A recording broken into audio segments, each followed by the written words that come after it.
Waa'ee keenya yoo itti dhiisan sila nama dhiisu dubbii keenya takkan taane otoo jirroo nu takkan jirre maal godhu akkan jirre jiruu faana gargar baane itti dhiisneetu sila gadi hin teenye walii gallee yoo kana laan gallee.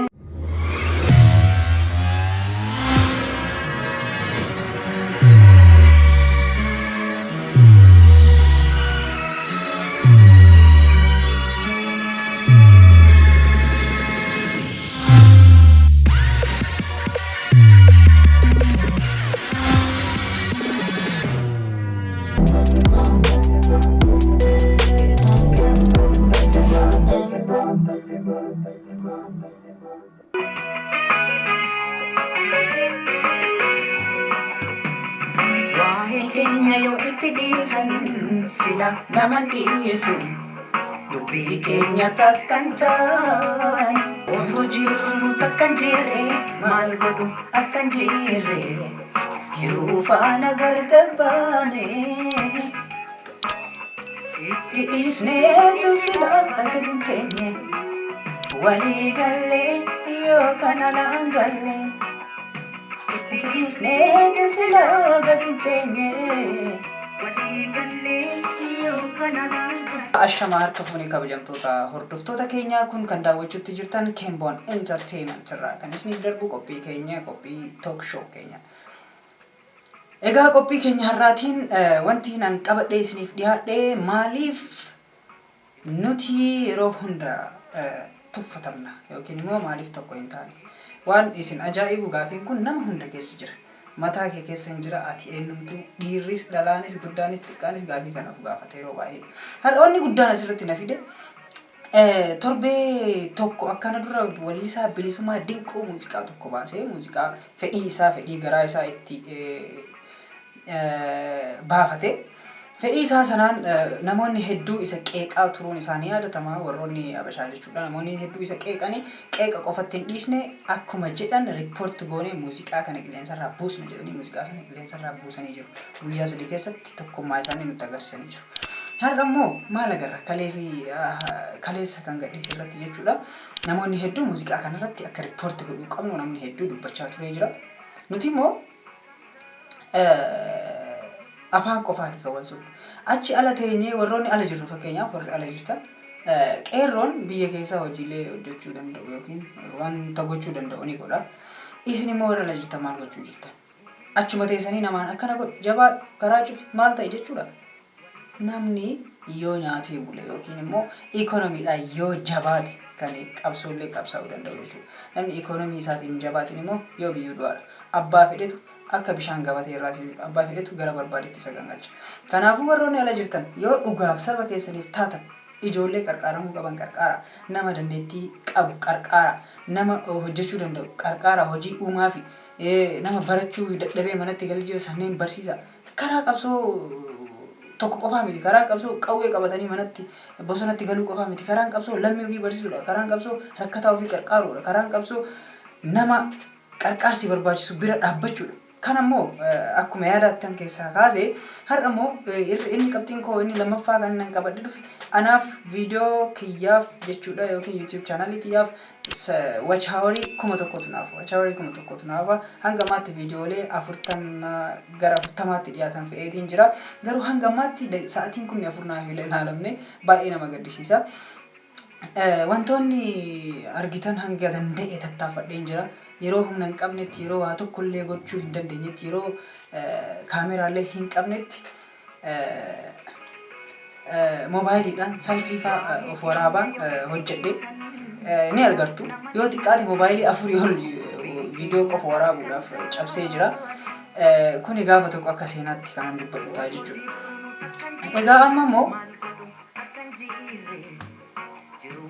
yoo xiqqaate torbee 2 yookiin torbee 3 torbee 2 fi akkana guyyaa muraasa keessatti yoo shaaworiin kun namni kumni tokko sa'aatii kumni tokko naaf hin ilaalamne remove narraa ta'a jechuudha. Sa'aatiin duraan naa ilaalame illee narraa hir'ataa jechuudha. Yoo xiqqaate parsantii 30 ol narraa hir'ataa ganaa duubatti na deebisaa jechuudha.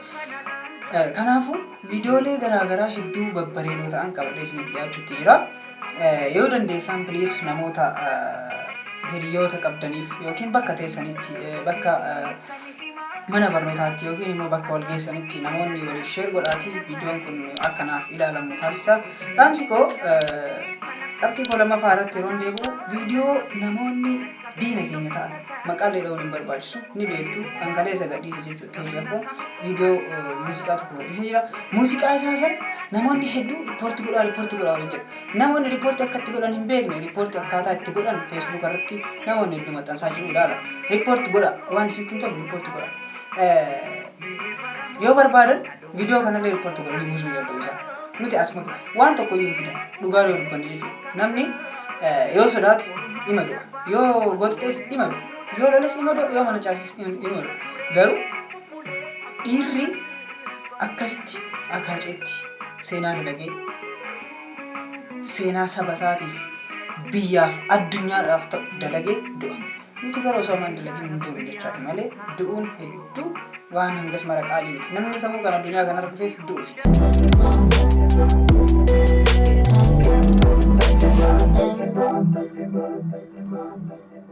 Warroonni YouTube kanaaf haaraa taatan Kemboon Entertainment jedhamnaa kan irratti argamtan keenya talk show waa'ee keenya kan irratti haasofnu jechuudha. Waa'ee keenya yoo itti dhiisan sila nama dhiisu jennee kan eegalle jechuudha. Waa'ee keenya haasofna. Waa'ee keenya, waa'ee jaalalaa, waa'ee waliin jireenya keenya, waa'ee tokkummaa keenya, waa'ee teknooloojii keenya, waa'ee aartii keenya, waa'ee barnoota keenya hanga beeknu kan irratti kaasnu jechuudha. Situationidhaan uumaman wajjin wal qabsiisnee jechuunis wantoota guyyaa guyyaatti uumaman bu'uureffachuudhaan jechuudha. Kanaaf immoo har'a wanni ana qabadhee isiniif dhiyaadhee akkuma duratti isinii kaase taateewwan kaleessaa fi har'a ta'aa jiran keessaa jechuudha. Guyyaa dheengaddaa namoonni hedduu yuutuubii keenya, yuutuubii weellisaa keenya, muuziqaa weellisaa keenya yuutuubii Raayyaa Stuudiyoo irraa riippoortii godhanii buusanii jiru. Har'a immoo sa'aatii 9 keessatti namni kun 400 kan laaleef weellisaa eenyu san maqaan beektu. Weellisichi suni har'a akkasii gadhiisee hanga barbaade ilaalameef kan ilaaleef I'm sure yoo xiqqaate parsantiin 30 nama ta'e nama afaan Amaariffaatiin ni hubanne. Keessattuu warri biyya alaa jirtan dandeettii kana ni qabdu ni gootu maaliif hin gootu maaliif riippoortiin goone yoo xiqqaate namni kun isaan qofti maaliif riippoortiin goone dhiisaa sanuu kaleessa argitanii jirtan viidiyoo akkam akkanuun jechaa turan Jawaar Hacaaluun du'ee jira Jawaar qofaa jechaa jira akkamitti namni akkana waliin jedhu wajji nyaannee wajji dhugnee Itoophiyaa innatiin akkana maali jechaa osoo gamanaan nu faarsanii asiin nu abaaru hankana rabbiin falatti haa godhu. Isin immoo irraa jirtan dandeettii qabdanii gama teknooloojiitiin isintu nu caala aksesii hundaa'uu qaba waan ta'eef gama sanii osoo itti furtanii hedduu natti tola. Qabxiin koo inni lammaffaan anaaf watch haawarii 1,000 qofatu laabu monetaayiz gochuudhaaf jechuudha. Hangammaatti monetaayiz hin taane viidiyoon kiyya yuutuubiin kiyya hangammaatti viidiyoolee 40 hanga ta'an fe'eetiin jira. Viidiyoolee 40 keessaa hangammaatti waa tokkollee piroofiitii irraan arganne nan piroofiitiidha jechuudha. Hangammaatti garuu osoo dadhabeen jedhin guyyaa halkan hojjechaati kan hanganayyuu xaarree as keenya jechuudha. Kan hojjechuudhaaf immoo dhugaa dubbachuudhaaf yeroo hedduu irratti dhamaanee namoota haalli irratti wal dhabuun ni jira. Yeroo waada hedduu hojjennee yeroo faayila mana namaa kaayyannee kompiitara namaa irratti koppii goone yeroo achiin namni nu jala kompiitara sunfaa yookiin gurguramaa yookiin ni badaa yookiin hin qabnu yookiin formaat godheera nu jedha akkasitti faayilii yeroo guyyaa meeqatti waraabnee itti dhamaan GB 30 maal kan ta'u nu jala akkasitti badaa.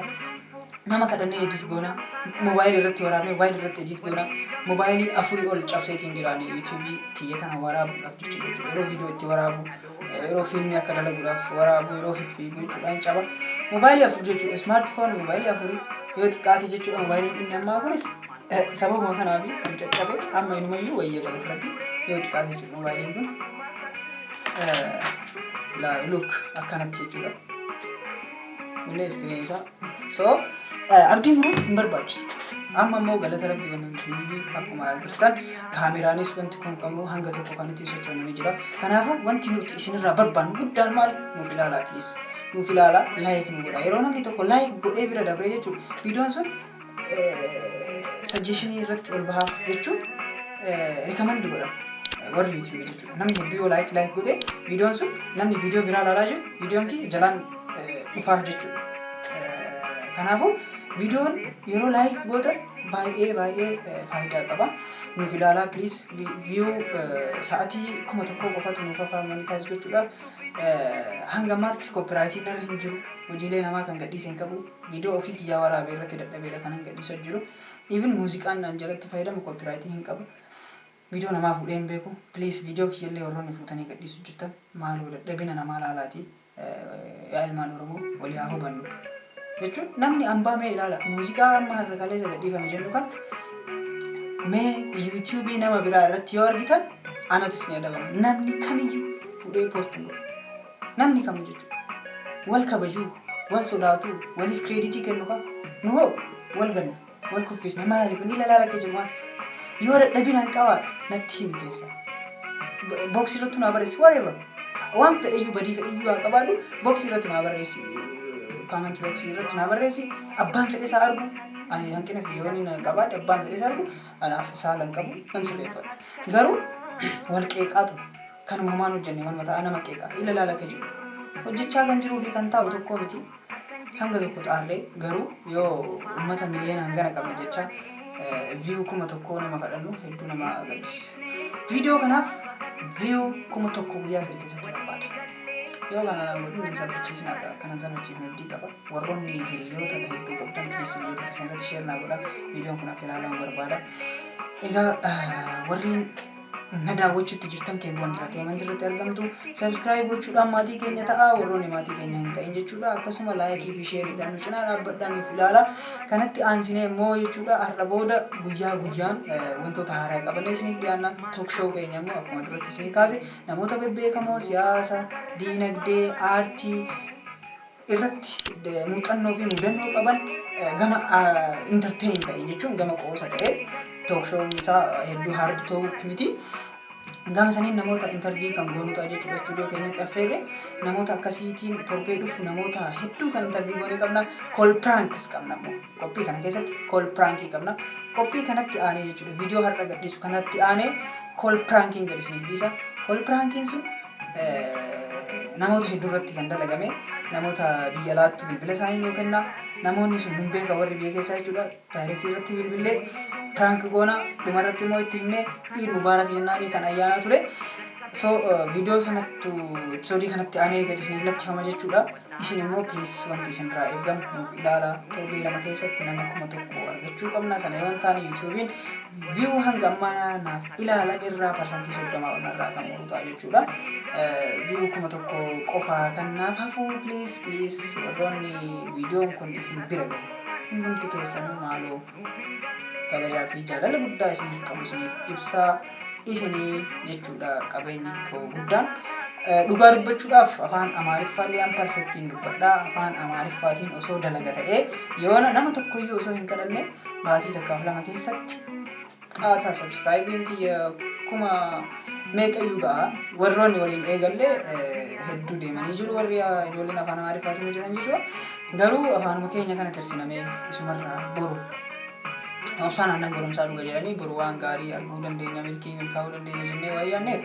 dhugaa rabbii harka hin kennine akkuma isinitti mugaa bahee hedduu keessa darbeeti kaas ga'ee kanaafuu warroonni hanga ammaatti yaadaanis na bira dhaabbattan jechuun warroonni gama meeshaalee na gargaartan beekamaadha maqaalee dhahuu baadhu warroonni waa hedduun na gargaaraa jirtan warroonni na cinaa dhaabbattan warroonni jabaadhu homaa miti ati cimaadha homaan jettu akkanatti dalagdee borummoo osoo meeshaa argatta ta'e yookiin immoo wantoota kana caala fooyya'aa keessa osoo jiraatte kan caala hojjetta warri naan jechaa turtan dhugaa rabbii hedduu isin galateeffadha cimina koonaaf taatanii jirtanii kana boodas gorsii fi qeeqni keessan na biraa hin hafin jecha hedduu isin jaaladha hedduun isin kabajaa uummata Oromoo bal'aa egaa qophiin koo har'aaf qabadhee dhiyaadhe isa kana fakkaata waa'ee tokkummaa irratti immoo yaa rabbi tokkoon taasisi jenna tokkummaa yoo kaasnu waa'ee noo gobanaa kaasuun keenya nafu noo gobanaa yeroo ammaa dhukkubsatanii ciisanii jiru isaaniifis namoonni rabbiin isin laaffise akka isaaniif gargaarsa gootan gamanumaan yaamicha koo dhiyeessa Tokkummaa, tokkummaa, tokkummaa, tokkummaa. Yaa ilmaan Oromoo tokkummaa. Kiristaana Islaamaan nu gargaar hin baanu. Amantiin tabbaatii akkasitti beeknu. Oromummaa qofaan walitti firoomnu. Tokkummaa, tokkummaa, tokkummaa, tokkummaa.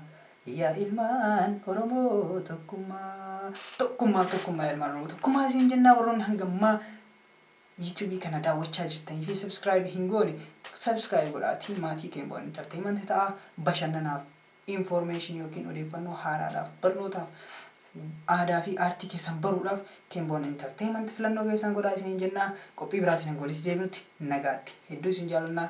Horaa bulaa.